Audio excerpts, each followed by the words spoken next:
മലയാള സിനിമയുടെ തലമുതിർന്ന താരങ്ങളിൽ പ്രഥമ സ്ഥാനീയനാണ് മെഗാസ്റ്റാർ മമ്മൂട്ടി. 5 പതിറ്റാണ്ടിൽ ഏറെ നീണ്ടുനിന്ന അഭിനയ ജീവിതത്തിൽ 3 ദേശീയ അവാർഡുകൾ ഉൾപ്പെടെ നിരവധി പുരസ്കാരങ്ങൾ നേടിയ അദ്ദേഹത്തിന്റെ താരമൂല്യത്തിൽ ആർക്കും സംശയമില്ല. എന്നിട്ടും മലയാള സിനിമയിൽ അടുത്ത കാലത്തായി ഒരു അളവുകോലായി കണക്കാക്കപ്പെടുന്ന 100 കോടി ക്ലബ്ബിൽ മമ്മൂട്ടിയുടെ ഒരു ചിത്രം പോലും ഇതുവരെ ഇടം നേടിയിട്ടില്ല എന്നത് ചർച്ച ചെയ്യപ്പെടേണ്ട വിഷയമാണ്. ഇതിനു പിന്നിൽ ഒറ്റ കാരണം മാത്രമല്ല. മലയാള സിനിമയുടെ വ്യാവസായിക ഘടന, മമ്മൂട്ടിയുടെ തിരഞ്ഞെടുപ്പുകൾ, വിപണന തന്ത്രങ്ങൾ എന്നിവയുമായി ബന്ധപ്പെട്ട നിരവധി ഘടകങ്ങൾ പ്രവർത്തിക്കുന്നു. മലയാള സിനിമയുടെ ബജറ്റും വിപണന സാധ്യതകളും മറ്റ് ഇന്ത്യൻ സിനിമാ വ്യവസായങ്ങളെ അപേക്ഷിച്ച് വളരെ ചെറുതാണ്. ഒരു സിനിമ 100 കോടി ക്ലബ്ബിൽ എത്തണമെങ്കിൽ അത് കേരളത്തിന് പുറത്തും അന്താരാഷ്ട്ര തലത്തിലും മികച്ച പ്രകടനം കാഴ്ചവെക്കണം. കേരളത്തിലെ തിയേറ്ററുകളുടെ എണ്ണം പരിമിതമാണ്.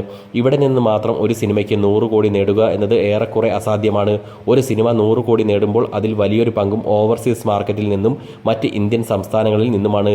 വിദേശ രാജ്യങ്ങളിലെ മലയാളി പ്രേക്ഷകരുടെ എണ്ണം കൂടുതലാണെങ്കിലും ബോളിവുഡ്, തമിഴ്, തെലുങ്ക് സിനിമകൾക്ക് ലഭിക്കുന്നത്ര വലിയ സ്വീകാര്യത പലപ്പോഴും മലയാള സിനിമകൾക്ക് ലഭിക്കാറില്ല. താരതമ്യേന ആർട്ട് ഹൗസ് വിഭാഗത്തിൽപ്പെടുന്നതാവും ഗൗരവ സ്വഭാവമുള്ളതുമാവും മമ്മൂട്ടി ചിത്രങ്ങൾ. മറ്റു സംസ്ഥാനങ്ങളിലെയും വിദേശത്തെയും സാധാരണ പ്രേക്ഷകരെ ആകർഷിക്കുന്നതിൽ പിന്നോട്ടു പോകാൻ അതുകൊണ്ട് തന്നെ സാധ്യതയും ഉണ്ട്. സമീപ വർഷങ്ങളിൽ 100 കോടി നേടിയ പല ചിത്രങ്ങളും വമ്പൻ റിലീസുകളും പ്രൊമോഷനുകളും ഉപയോഗിച്ചിട്ടുണ്ട്. മമ്മൂട്ടി സിനിമകളുടെ വിപണന തന്ത്രങ്ങൾ പലപ്പോഴും ബ്ലോക്ക് ബസ്റ്റർ ലക്ഷ്യമിട്ടിട്ട് ഉള്ളതായിരുന്നില്ല.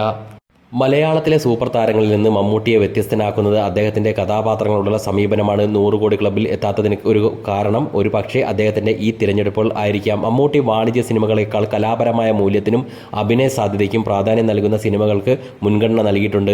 പലപ്പോഴും ബോക്സ് ഓഫീസിൽ തരംഗമാകുന്ന ഫാൻസി ചേരുവകൾ, അതായത് അതിമാനുഷികമായ ആക്ഷൻ, നൃത്തരംഗങ്ങൾ, ദ്വയാർത്ഥ കോമഡികൾ എന്നിവ അദ്ദേഹത്തിന്റെ സമീപകാല സിനിമകളിൽ വളരെ കുറവാണ്. പേരൻപ്, നന്മകളും നേർക്കു മഴക്കം, പുഴു, രമയോഗം പോലുള്ള സിനിമകൾ നിരൂപക പ്രശംസ നേടുകയും അദ്ദേഹത്തിന് നടന് കൂടുതൽ അംഗീകാരം നൽകുകയും ചെയ്തിട്ടുണ്ട്.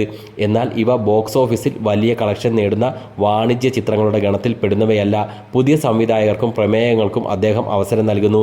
ഇത് അദ്ദേഹത്തിന്റെ സിനിമകൾക്ക് ഒരു വെറൈറ്റി നൽകുന്നുണ്ടെങ്കിലും എല്ലായ്പ്പോഴും വലിയ ബോക്സ് ഓഫീസ് വിജയങ്ങൾ ഉറപ്പാക്കുന്നില്ല.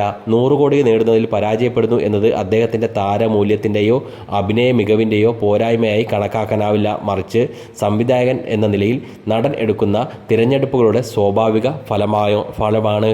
മമ്മൂട്ടിയുടെ കരിയറിലെ തന്നെ ഏറ്റവും വലിയ ബോക്സ് ഓഫീസ് വിജയങ്ങളിൽ ഒന്നാണ് ഭീഷ്മപർവം. കേരളത്തിൽ നിന്നും ഓവർസീസ് മാർക്കറ്റിൽ നിന്നും ചിത്രം മികച്ച കളക്ഷൻ നേടി. 100 കോടി ക്ലബ്ബിൽ എത്തിയില്ലെങ്കിൽ പോലും 75 മുതൽ 90 കോടി റേഞ്ചിൽ കളക്ഷൻ നേടിയിട്ടുണ്ട്.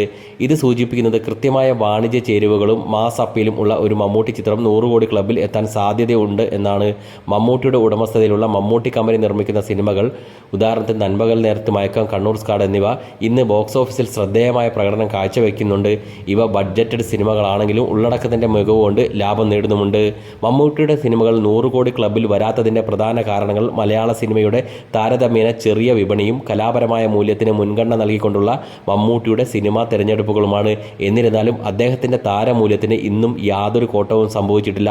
സമീപകാലത്ത് ഭീഷ്മപർവം, കണ്ണൂർ സ്ക്വാഡ് പോലുള്ള ചിത്രങ്ങൾ വൻ വാണിജ്യ വിജയം നേടിയതോടെ മമ്മൂട്ടിയുടെ അടുത്ത സിനിമകൾക്ക് 100 കോടി ക്ലബ്ബിൽ ഇടം നേടാൻ സാധിക്കും എന്ന് തന്നെ കരുതാം.